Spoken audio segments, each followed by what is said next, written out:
Kasalukuyang nagtatawanan sila Mang Pido nang biglang bumukas ang pinto.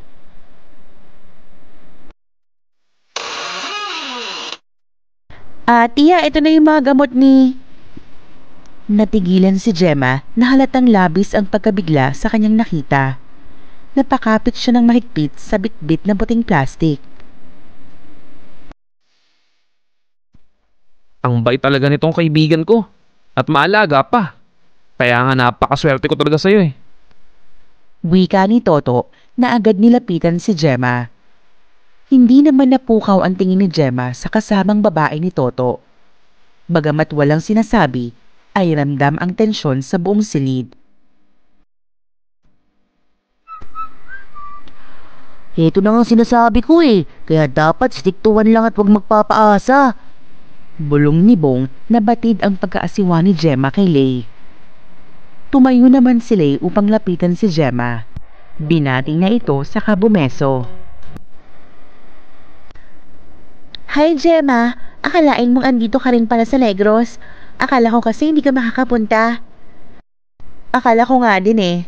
Pero kapag kailangan kasi ako, pamilya ko agad ang inuuna ko, hindi ka landian. Kung ano-ano. Good for you. Swerte ang lalaking mamahalin mo kasi family-oriented ka. Talaga ba? Sayang nga eh, kasi kung saan nakatingin. Ang ibig ko sabihin, hindi pa kasi dumadating si Mr. Right. Huwag kang magmadali. Andyan lang yung sa tabi-tabi. Literal na nasa tabi ko na, manhid nga lang. Ano yun? Wala. Ang sabi ko, welcome to Negros.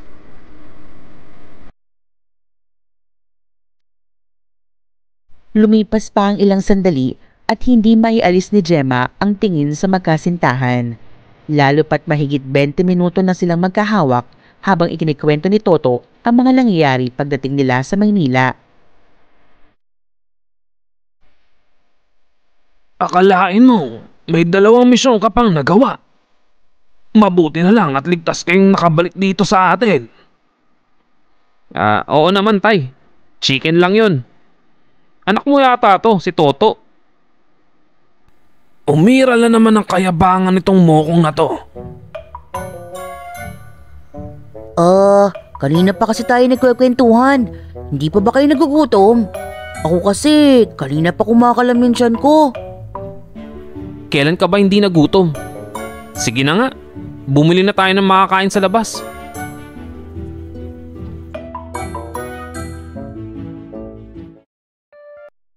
Sumama si Lay sa dalawa kaya naiwan si Gemma at Aling Lydia kasama si Mang Pido. Habang nag-aayos ay kinausap siya ni Aling Lydia. Kaya pa ba, Gemma? Nakatulog naman ako kanina kaya ayos lang tiya. Babawi na lang po ako ng tulog mamaya. Hindi yun ang ibig ko sabihin. Ha? Ano po yun tiya? Maputi lang yun. Sambit ni Aling Lydia sabay kindat. Paglabas nila Toto ng ospital ay agad ding lumipad ang uwak na kanina pa nagmamatsyag sa kanila. Toto, nakita mo ba yun? Ang alin? Para kasing may lumipad. Banda doon oh. Asan? Wala naman eh. Gutom lang yan. Baka nga.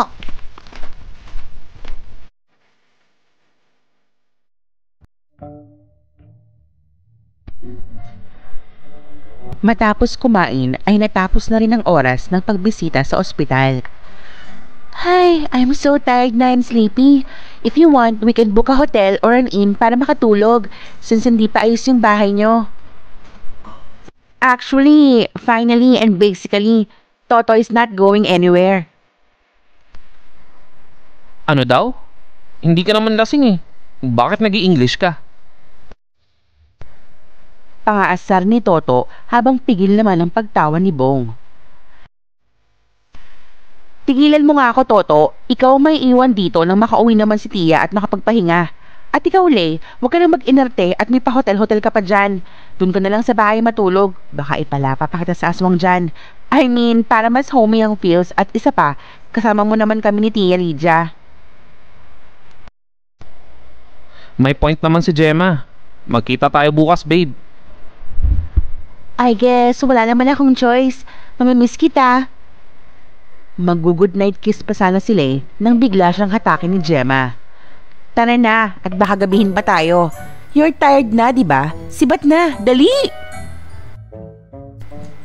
Kanina pa kayo naglalandian, buti hindi pa kayo inantik, mga lintik. Singhal ni Gemma sabay alis. Pakiramdam ko talaga, menopause na tong si Gemma eh. Daig pa si Aling Lydia magsungit eh.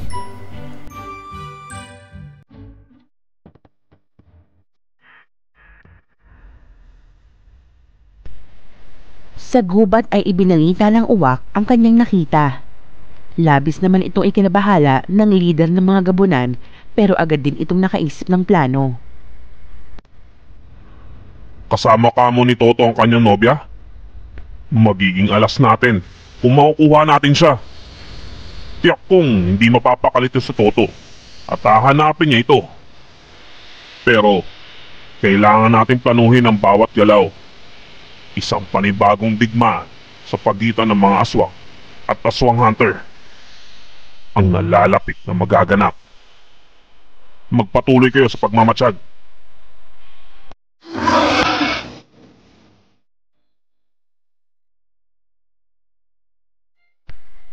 Bago matulog ay sinilip ni Gemma si Lei na mahimbing ng nakahiga. Talaga bang ganito ka kadesperado? Nasaktan ako, Toto. Bakit ba kasi hindi mo ko makita? Kahit anong gawin ko, hindi mo ko makita. Naiiyak niyang sinara ang pinto. Lingid sa kaalaman ni Gemma ay gising pa si Lei at hindi makatulog dahil namamahay siya.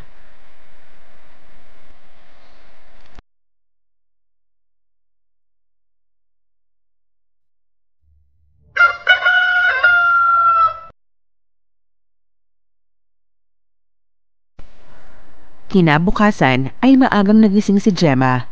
Laking gulat niya nang makita si Lei sa labas na masayang nagdidilig ng mga halaman. Anak ng fuchsia pink. Kapag nasisinagan siya, para siyang si Mama Mary. Napatingin siya sa salamin sa may gilid. Gulo-gulo ang kanyang buhok at may maliit na muta pa sa kaliwang mata. Ay, lugi talaga. Good morning, Gemma. Nakangiting bati ni Lei na nakatingin sa kanya. Good morning din. Ang aga mo ata nagising. Oo magpapaturo ko kay Tita Lydia magluto. Ipagluto ko si Toto. Sigurado kung gutom na yon. Muli na namang kumunot ang noo ni Gemma sa narinig. Tita Lydia my face. Hoy, ano ka bang bata ka? Matuto kang lumaban ng patas. Nakaisip siya ng paraan, hindi siya magpapatalo. Habang abala sila Lei at Aling Lydia sa kusina, ay pasimple din nagluluto si Gemma ng isa sa mga paboritong pagkain ni Toto, ang tinola.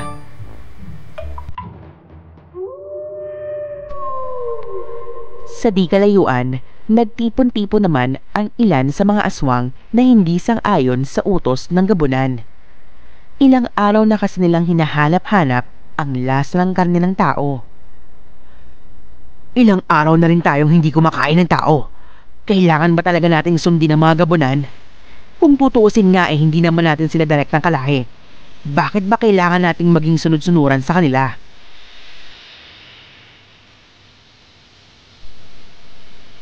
Alam mo, naisip ko na rin yan. Pero ano naman ang laban natin sa kanila kung sakali? Nakita mo naman kung gaano sila kalakas, hindi ba? Kaya pagtiyaga na lang muna natin tong mga karne ng hayop.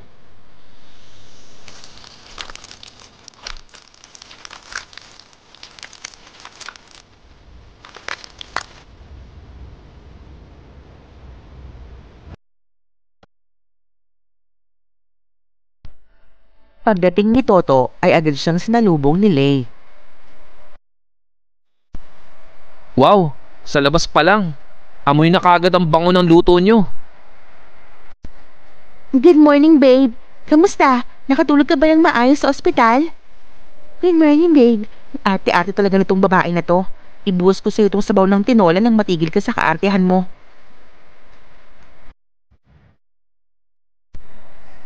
Okay naman.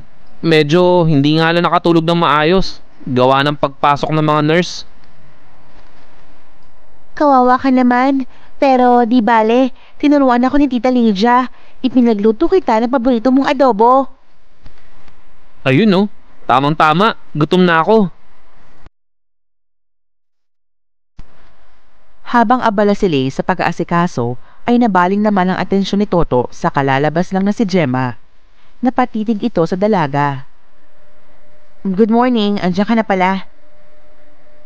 Pero imbis na batiin siya pabalik, ay tumayo si Toto at nilapitan si Gemma.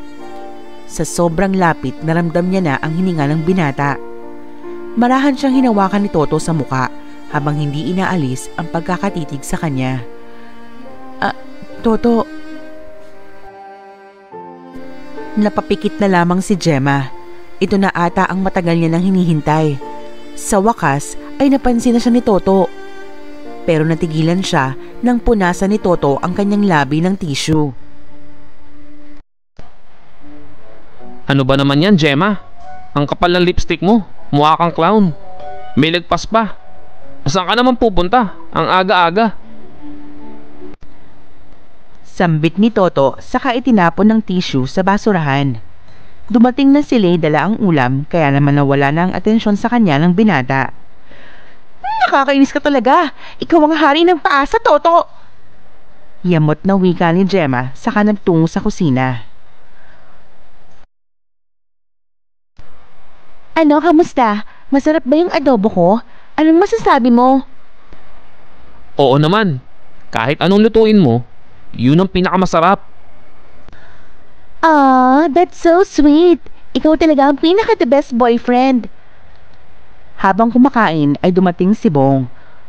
Tamang-tama talaga ang punta ko dito, oh. Mukhang masarap yan, ah. Kahit kailan, perfect timing ka talaga, Bong.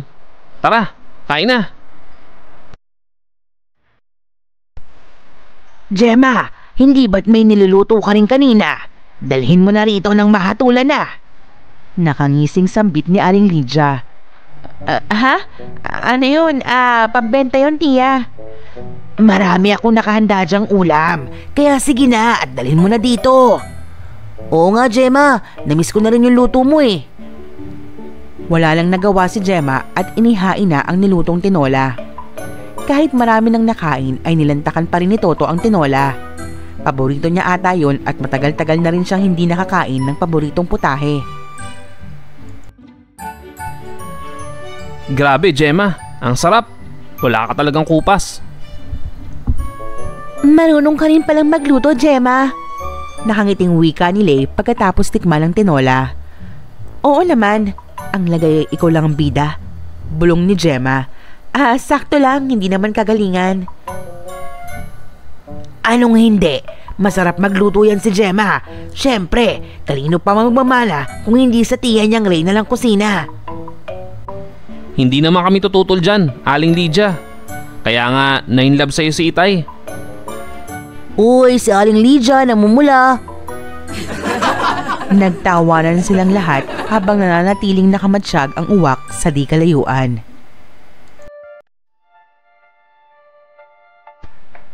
Kinahapunan ay sinamahan ni Bong sila na mamasyal samantalang muling bumalik sila Aling Lydia sa ospital para magbantay. Si Toto naman ay naiwan sa bahay nila para makapagpahinga. Masusi niyang siniyasat ang mga pinsala gawa ng pag-atake ng aswang kay Mang Pido.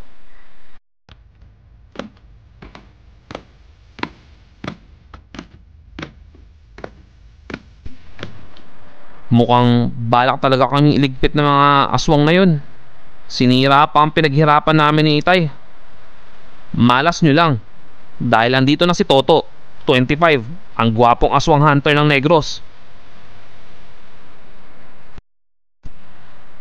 Nakita niya ang mga kalamansi sa sahig na natapon mula sa nakatumbang lamesa saka ito pinulot. Kaya kung may aswang man dito ngayon, matakot na kayo dahil hindi ko kayo aatrasan. Matapang na wika ni Toto saka ibinato ang kalamansi sa bintana.